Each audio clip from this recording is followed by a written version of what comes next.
Thank you for tuning in to the best parenting show on the internet, Post Daily Dose. It's the Post. It's the Post. It's the Post. The Post Daily Dose. It's the Post. It's the Post. It's the Post. The Post Daily Dose. It's the Post. It's the Post. Hey there, Post+Institute. This is Kristi, Saul, the co-founder, coming at you live with another episode of Post Daily Dose, the best little parenting show on the internet. I hope you guys are doing incredible today. I'm going to plug these books real quick while folks are signing in. Brian's book, From Fear to Love, that you can get on promotion at feartolovebook.com. We also have the Great Behavior Breakdown. We've got these two on our website bundled together for a little discount. Postinstitute.com is our website. And then we also have this incredible new workbook that I am suggesting to everyone. It invites you into a deeper understanding, self-exploration, understanding important parts and important aspects of how trauma changes the mind-body system, structures in the brain that are literally changed by trauma. And hey, Carrie, it's so good to see you this evening. Loved seeing your Mother's Day pictures yesterday. Those were beautiful. There are many people who are members. We have a membership, in case you didn't know. Let me tell you about that. We have a membership called the New Parenting Levolution. It is an incredible learning platform, has over 50 hours of information. Plus, we have a top secret private Facebook page. And in order to get invited to the Facebook page, you have to be a member, and then you have to friend request me. And so the beauty of that is then I also get to see pictures of people's families, and I get to see things that they're celebrating with their children. And I don't know, I just love it. I love it that we can get to know one another on a more personal basis and pour into one another. So let's get to the topic tonight. The topic tonight is that parenting is much more an emotional process than a cognitive one. And actually, I shared this quote from the book, From Fear to Love. And I shared it from, because I've got several copies.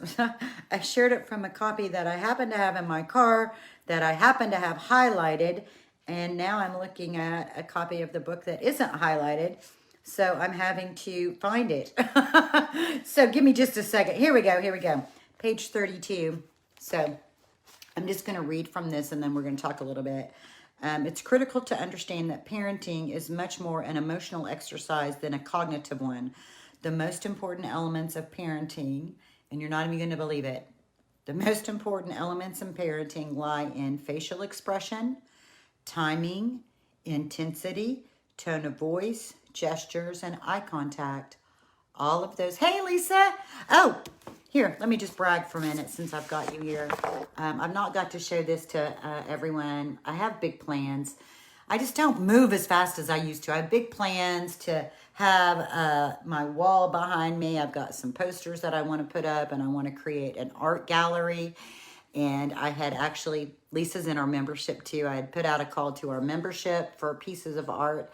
And Lisa sent me this beautiful picture, this beautiful photograph taken in Florida by her son. And it is a beautiful, honestly, Lisa, I'm kind of glad that I don't have my board yet, because I keep this on my desk, and it brings me, you can let your son know if it feels appropriate, let him know that it brings me joy every day, just my little oasis. Yeah, so let me repeat that. The most important elements of parenting lie in facial expression, timing, intensity, tone of voice, gestures, and eye contact. It didn't say the words you use, didn't say how loud you scream, didn't say anything about what you threaten. Didn't say any of that, did it? Said the most important elements of parenting lie in facial expression, timing, intensity, tone of voice, gestures, and eye contact. And all of those things flow from our subconscious. So that's pretty important, isn't it? And so When it's something that flows from our subconscious, that also means it's directly connected to the posture of our heart. So when you're getting frustrated, it shows. It shows on your face. It shows in your tone of voice. You can say the very same words. Like Jason, I'm just going to use Jason as an example. Jason says, absolutely, absolutely, absolutely, right? The tone of my voice, the change of my face, it all shows. I had to work really hard on my resting face. that was edited, Brenda, and that's okay. Yeah, we all have a different face when we're just resting and relaxed. I understand that funny phrase that people have come up with. And my daughter is the best at catching me. Like, I had no idea how often I sit around with my mouth open because I'm thinking. But she always catches that picture of me like looking like that. Timing, intensity, tone of voice, facial expressions, eye contact, all of that is coming from the subconscious. And here's the thing, it can also speak directly to our child's subconscious because they tend to be hypervigilant out of the experiences of trauma. Oftentimes our children are very vigilant. They're very watchful. They don't know they're being vigilant. They're not intentionally being vigilant. It's coming from their subconscious too. It's coming from a part of their brain that is helping them be protected, because if they came from a situation where there was harm or neglect, then they are going to be vigilant at a place in their subconscious in order to help them self-protect. So when a look crosses your face or a tone of voice crosses your vocal cords, they pick that up really, really quick. Timing, intensity, and tone of voice. I had a mom, this was so interesting. I had a mom, we spoke today. She was like, I almost called you a couple of weeks back because we got into a little situation. My son was being defended, highly defended, argumentative, said some really nasty things. And I went towards him, and I noticed immediately when I went towards him, I saw the look of fear. I saw it on his face. Like it was so clear that he was scared by my approach. So I backed off. In fact, I ended up leaving the room, and then later we came back and talked about it. And so what I found to be so interesting about that, this is a family I'd done some coaching with quite a while back, is how much she noticed. I loved that she noticed. She was able to notice how her approaching caused a level of fear. And she was like, I do not want to create that, because that's just going to create more of the same. I want to invite more calm. I see that his behavior is escalating, and the more I approach, the more it's going to escalate. So I need to figure out how to add calm. And so she just backed away. And then they came back later and had she said it was like a really, really good, she said it was one of the best conversations they'd ever had. And how it came about is she just simply said, I noticed when we were in that little situation that when I came towards you, you looked really scared, and I did not want to scare you. And because of how it transpired, and because they've been working hard, and because then she didn't say anything about anything he did, because that's just going to get more defense. So she just talked about what she did and how she saw that what she did scared him. And it invited this space, it created this space where he actually was able to say, yeah, now that I look back, I was really disrespectful to you. Oh my gosh, right? Oh my God, what a great, oh my gosh, moment to have with a 13-year-old young man, where literally 2 years ago, they were fighting at every turn, and it was like a wrestling match to try to get into the car to go to school, or even to get in the car to go to an activity that he even was signed up for, that he signed himself up for, that he wanted to participate in. But those transitions, how they can get so sticky. And here we are 3 years later, having a conversation where he is able to say, yeah, I also realized that I was being really disrespectful. Whoa! Woo, woo, woo, woo. Insight at 13. That is amazing. I would almost say that the only thing I could say about this parenting model that could be viewed as the downside is that you may end up raising children who are more emotionally mature than half of the adults that they're going to be in contact with. So, man, timing, intensity, tone of voice, and eye contact, because those things flow out of our subconscious, the only way we can really be addressing it is when we really address the position of our heart. That way our interactions are they're authentic. And, you know, we're human. And so the more we can speak our truth, like, man, I'm getting really hot right now. I can feel my head is on fire. I actually said this in a hospital situation about, I guess it was last year around this time. It was hot. It was so hot at the doctor. And I said what I needed to say. And then the doctor said, I can't even remember what she said, but it was like she invited us into continuing this conversation. I was like, no, I can see that I am only adding stress to this situation. And it's my responsibility to take care of that. And so I am going to step outside the door so I can remove my stress and my anxiety from what is going on right now. So that's how I handle those things, those moments when my lid is flipped as could be. If I can put those thoughts together and articulate them, or I can simply say, I can feel myself getting elevated, and it's just going to be best if I walk out the door, and I will be back when I am a little more calm. I've also been known to say, right now I am so stressed that I don't have anything to offer to support you. I've said that to my child when we were in very critical situations.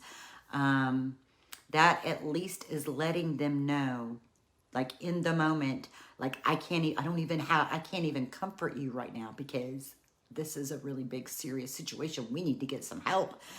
We were in quite the pickle where the wheelchair was stuck, and I thought my daughter was going to like literally fall and get injured. And so she was scared. I was scared, but I didn't have the capacity to comfort her in that moment. But I didn't want her to feel bad. I mean, she wasn't doing anything wrong, right? So I'm glad, like I was so thankful for this knowledge. This isn't knowledge I was raised with. As nothing, like I wasn't raised in this model at all. But it is such that transparency, the not always having to have all of the answers, being able to say, I don't know, but we'll find out, you know, timing, intensity, tone of voice, eye contact, all these things that flow from our subconscious, and how we can get triggered just like anybody else. We can flip our lid, our amygdala can get hijacked, we can get super activated.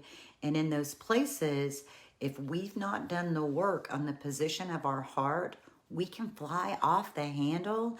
We can turn a difficult situation into a terrible situation with our facial expressions, with having an attitude, with using sarcasm. And I'm not saying sarcasm is a bad thing, but there's a time and a place for everything. And especially when our kids are distressed and upset, that's not the time for it. So you have to just really keep your finger on your pulse. Brian uses that term attuned. Hey, Jason, thank you. Being attuned, like thank you, Lisa. When you think about music and harmony, and being able to be attuned to the ebb and flow of your child and their emotions, and as we are attuned to them over time, they become attuned to us. It's like the advanced stages of attachment and bonding. When you sense that flow, when you can sense, people talk about, that do what I say and not what I do.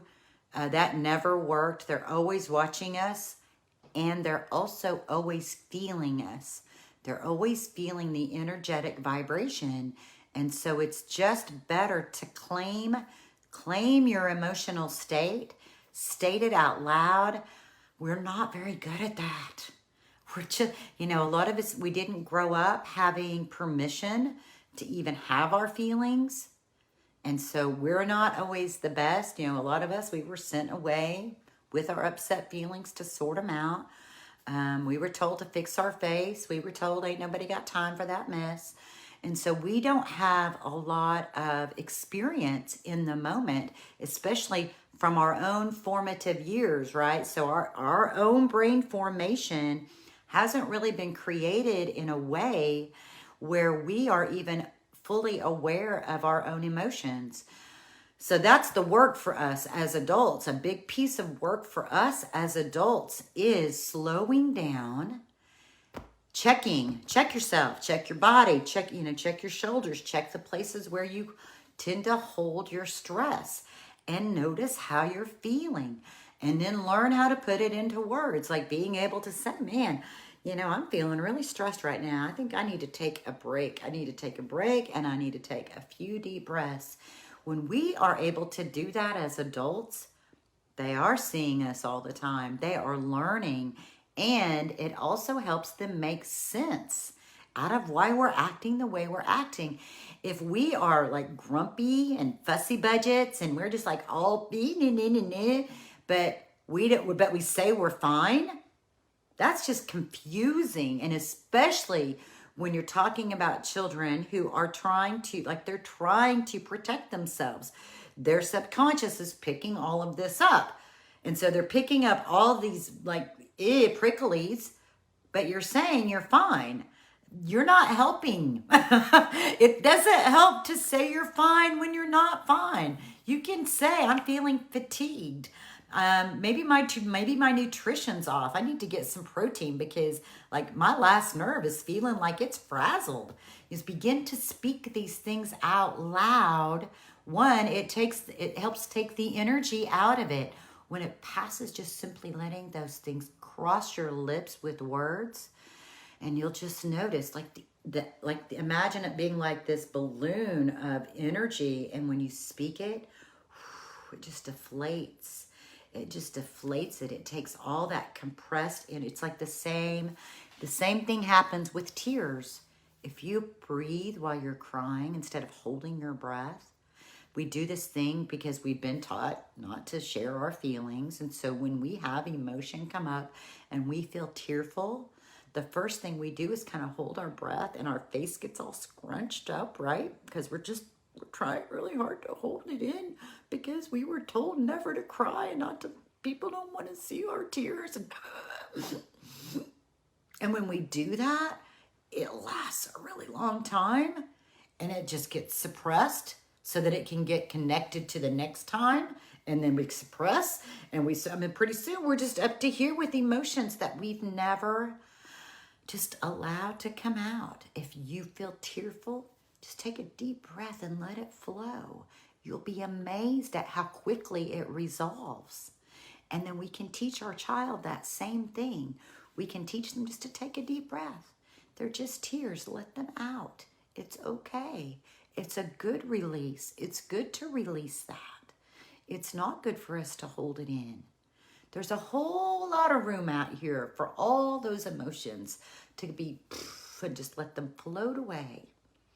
So, out of a little simple short paragraph, and I think last time, or when that was posted, somebody asked me what page it was on. That's actually on page 32 of the book From Fear to Love. And in this same little chapter, Brian talks about state level memory and how sometimes we can interrupt these moments of stress before they get hyper elevated. When you start sensing in that place of attunement, when you start sensing that your child is in that place of dis-ease, they're not comfortable, they're getting a little agitated, they're getting a little grumpy, you can feel the pricklies, you're beginning to feel it. And a lot of times what we'll want to do is we've been taught Just like we've been taught to avoid our upset parents, right? If dad's throwing a fit because he's just smashed his finger with the hammer, then we've been taught to stay out of the way and get quiet. Like get quiet and get invisible so you're not a target, right? So when our children, we learn then when prickly feelings are around to get quiet and get invisible, when in fact with our kids, if we just walk up and a confident, loving touch can actually help access that state level of memory. So they're prickly, and their pricklies probably are connected to some other things, right? And that's how it gets elevated into being so big. And a simple, loving touch on the shoulder, like, I'm right here, baby, I got you. I see you, I feel you. You know, it can communicate so much. Safe, loving touch can be a direct pathway straight into that state level of memory. So, and Joni, thank you too. And Brenda, thank you. Thank you guys for all showing up. Thank you for your comments. Thank you for your stars. I appreciate y'all so much. I hope you have a blessed evening. If you've not already done so today, just let this message percolate a little bit. You guys are really amazing. You're really amazing parents doing really amazing work. You came into this because you felt like you had love that needed to be given away. You felt like you had love that just needed to be given away to somebody who needed it. And that is true. That is absolutely the truth. We get sidetracked. We get caught up in things that we get the impression are more important. The world will give you the impression that certain things are more important than creating safe, loving relationships with your children. But I'm going to tell you, everything that you want is right on the other side of relationship. The relationship that you're building is the vehicle for connection, and connection is the vehicle for everything that you're wanting to accomplish. So, if you've not already done so, you press pause on everything. Give yourself 5 or 10 minutes just to maybe even if you haven't done this, maybe pull out a baby picture. Maybe pull out a baby picture when they were little and life wasn't so complicated, and fall back in love with your children. And let the love you have from them shine from your eyes. Let them feel it from your body, and go spend some time with them. Their favorite language is play. So whatever that looks like in your family, go shoot some hoops, wrestle around on the floor, take a walk, go pick some wildflowers, collect some random rocks, flop on their bed, ask them what's going on in their phone life. If you want to talk to them about how their school day was, ask them something random like, what did you have for lunch? Who did you sit with in the cafeteria? Let's just keep it something where you know you're going to get something a little more specific than, no, I didn't learn anything, and no, we didn't do anything. My daughter used to say, no, we didn't do anything. And I would say, well, then I'm going to need to call that teacher if she's just got you up there wasting 8 hours of your day doing nothing. She'd always get a little chuckle out of that. Keep humor in place. Let them feel your love.